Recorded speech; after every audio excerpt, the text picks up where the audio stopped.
cabsi xoogan ayaa laga dareemayaa saldhigyada Mareykanka uu ku leeyahay Jabuuti waliba sidoo kale Soomaaliya xilli ay wadaan dhaqdhaqaaqyo xoogan Xuutiyiinta Yemen ciidamada ku sugan Mareykanka ee Soomaaliya iyo Jabuuti ayaa gabi ahaanba heegan buuxda la geliyay iyadoona ay laga cabsi qabo in Xuutiyiinta Yemen ay iyagoona dhankooda ay weerar ay ka geystaan dhanka Soomaaliya iyo Jabuuti hadaba daawadayaal waxaan halkan idin kula wadaagi doonaa xaaladii ugu dambeeyay bariga dhexe oo markan sii holceysa xilli laga yaabo in Jabuuti iyo Soomaaliya ay martigeliyaan hubka noocyadiisa kala duwan iyo waliba sidoo kale diyaaradaha aan duuliyaal lahayn hadaba waxaan halkan idin kula wadaagi doonaa xaaladii ugu dambeeyay wararka degdega ah ee naga soo gaaraya bariga dhexe ayaan sidoo kale saaxiib yaal halkan idin kula wadaagi doonaa soo dhawaada halkan aad naga daawanaysaan waa Macaash Media haddii aad markuu ugu horeysay fadlan rukumo oo channelkan subscribe dheh muuqaalkan aad daawanaysidna la garay sina share garay oo saaxiibadaada la wadaag mahsanidin hagaag aynu ku bilaawno saldhigyada ku yaala Mareykanka ayaana waxa markaasi Mareykan waa raadi saldhigyada Mareykanka ay ku leeyihiin Jabuuti waliba sidoo kale Soomaaliya ayaa laga dareemayaa cabsi xoogan kadib markii ay Xuutiyiintu ay bilaabeen dhaqdhaqaaqyo xoogan kuwaas oo laga yaabo in ay beegsadaan saldhigyadan ee ku yaala Jabuuti waliba sidoo kale magaalada caasimadda ay Muqdisho saldhigga ugu weyn ee qaaradda Afrika ee Mareykanku uu ku leeyahay waa dalka Jabuuti iyadoo aan ogsoonahay dalal badan ay saldhigyo ay ku leeyihiin Faransiiska sida aan raadi Jabuuti ay ku leeyihiin Faransiiska Germany iyo waliba sidoo kale dalka Mareykanka waana saldhigga ugu weyn ee marka loo fiiriyo Mareykanka uu ku leeyahay qaaraddan Afrika Jabuuti waxay ka mid tahay dalalka sida weyn ay u gumeystay Faransiiska waxaynu ku hadlaan luqadda Faransiiska Mareykanka ayaa ugu yaala saldhig weyn oo ciidamada Mareykanka ay waliba ku sugan yihiin digniino ay bixiyeen ayay markaasi Jabuuti ay ku sheegeen in dadka yar oo ka shaqeynaya mooyaane ilaa dadka kale in ay maartay baneeyaan oo si aysan waxyeelo ama dhibaato aysan uga gaarin ama aysan u soo gaarin ciidamada Mareykanka ee ku sugan dalka Jabuuti balse waxa laga cabsi qabaa Xuutiyiinta Yemen in ay iyaguna dhankooda ay weerar halis ay ka geystaan gudaha Jabuuti waliba sidoo kale dhanka Soomaaliya marka loo fiiriyo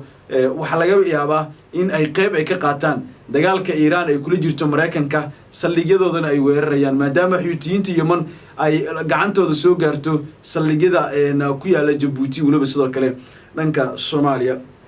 haddii aan fiiriyo xogaha waliba sidoo kale cabsida markaasi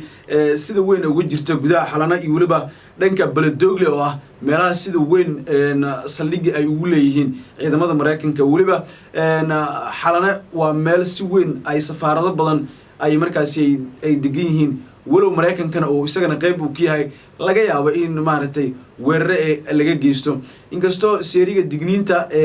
maartay uu ku xiran yahay xalana haddana waxa ay noqon kartaa mid cabsi badan dhaliso haddii Xuutiyiinta Yemen ay ka dhabeeyaan ay weeraraan saldhigyada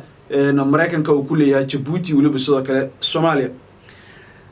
cabsi amaan ah waa markaasi cabsi amni ayaana laga dareemayaa saldhigyada Mareykanka uu ku leeyahay Soomaaliya iyo Jabuuti kadib dhaqdhaqaaqyo xoogan oo ay wadaan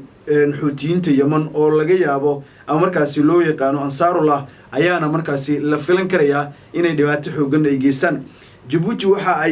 ku yaala saldhigga weyn ee Mareykanka ee Coma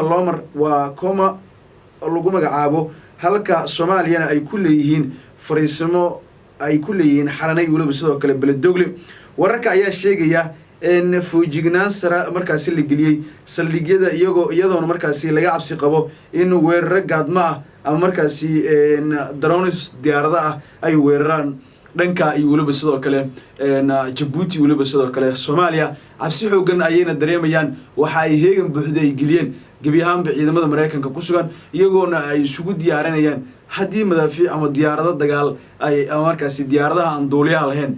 in lagu soo weerar ayaa dhici karto haddii aan sii faahfaahiyo goobaha sida rasmiga ah ee xalana iyo waliba sidoo kale baladogle maadaama inagana qosayso Soomaaliya ay tahay xalana oo ay markaasi ku yaalaan xalana oo markaasi ay ku taala magaalada Muqdisho una markaasi dhow madaarka aadan cadde ama garoonka diyaaradaha aadan cadde international qof walba sidoo yaqaano waana xarumo markaasi ay wadaagaan ciidamo markaasi caalami ah oo ay markaasi ku jiraan Mareykanka iyo waliba sidoo kale dawlado kale ayaa halkaasi degan xalana waana meel ay si weyn u degan yihiin dawladaha ama markaasi dadka maartay safaaradaha kule Soomaaliya ayaa si weyn ay halkaasi u degan iyagoona qayb lixaad leh ay markaasi ka qaadanayaan bal markaan fiirino baladogle oo markaasi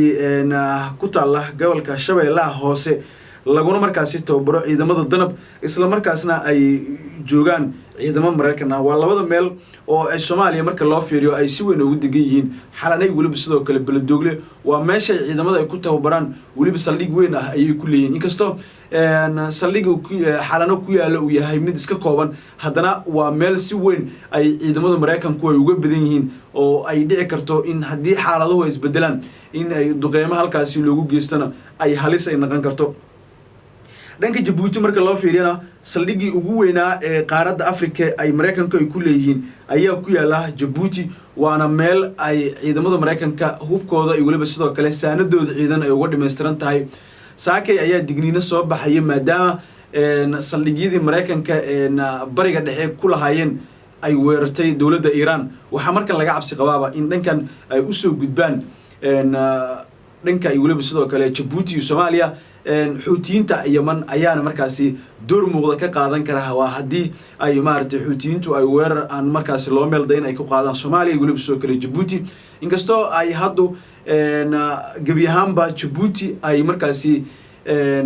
xaalad amni ay gelisay saldhigaasi ama markaasi military ay ku lahaayeen Mareykanka waxaana loo sheegay ciidamada joogay in qaar kamid ay tagaan oo ay hoolaha ay maartay waxyaabihii ay ku fulistaan balse laakiin dadka kale ay banaanka uga soo baxaan maadaama ay dhici karto in weerar halis laga geysto Mareykanka oo 5 qofood ilaa iyo maartay 5 qofood oo Mareykan ah laga dilay ayaa dhibaato badan uu markaasi uu maartay uu u codsanayaaba in gabi ahaanba la joojiyo dagaalka maartay duqeymada Iran ay geysanayso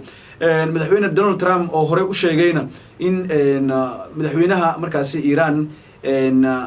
Khamenei uu isaga maartay marka hore uu rabay in uu dilo balse laakiin rasaasto ay iyagu uga hormareen taasoo ay noqotay in mas'uuliyiintii ugu badnaa ee dalka Iran hal goob lagu wada dilay kuwaas oo iyaga maartay shir u wada socday bartilmaameed ayaana lagu markaasi bartilmaameedsaday oo ayaana lagu dilay balse Iran ayaa jawaab kulul uga bixisay wadamada khaliijka ayayna ay maartay hubka noocyadiisa kala duwan ay ku rideen magaalooyin waaweyn oo ay markaasi badan ayaana markaasi gubanaya kuwaas oo xaalado markaasi halis ah ay ku jiraan Tel Aviv ayaana sidoo kale kamid ah meelaha gubanayso Abu Dhabi ayaa sidoo kale qayb ka ah Lebanon ayaa kamid ah Bahrain sidoo kale wadamada maartay Iran maartay cid walba oo Mareykanka ama dawladilif ah ayay baabi'inayaan sidoo kale dagaalkan ayaa ku soo biiraya Faransiiska iyagoona markab weyn oo dagaal ay u soo direen dhanka Israel iyadoona la sheegayo in ay cabsi badan ay gashay Israa'iiliyiintuna ay aan raadi Faransiisku ay baqdin badan ay sameeyeen kadib markii ay sheegeen in markabkoodii qaybta Suuliga ay sheegeen inuu ka halaysan yahay balse xaaladahaasi oo idil bariga dhexe waxay ahaayeen kuwa isdaba joog ah oo ciidamada Mareykanka iyagu lagu baabi'inayo saldhigyada ay ku leeyihiin iyo sidoo kale caasimada Israel Tel Aviv ayaa sidoo kale kamid ah meelaha sida weyn ugu gubanaysa inkastoo warar kala duwan ay soo baxayaan in goordhow ay war weyn ay soo wadaan Iran kuwaas oo ay uga dan leeyihiin duqeymo kala duwan ay geysanayeen wadamo badan oo Sacuudi kamid ah ayaa sidoo kale goob shidaal ama goob saliid lagu qodayna ay si weyn u holceyso walow aan la soo warin khasaaraha rasmiga ee ka dhashay balse Mareykanka ayaa dalbanayaan in ay xabad joojin lagu dhawaaqo ayna ka wada xaajoodaan wixii markaas dhac balse laakiin Iran waxa ay doonaysaa in ay sii wado weeraradeeda ay sii kordhiso daawade wixii warar naga soo kordhana saaxiibayaal waan la wadaagi doonaa oo kuma santiin daawashada muuqaalkan meeshaadin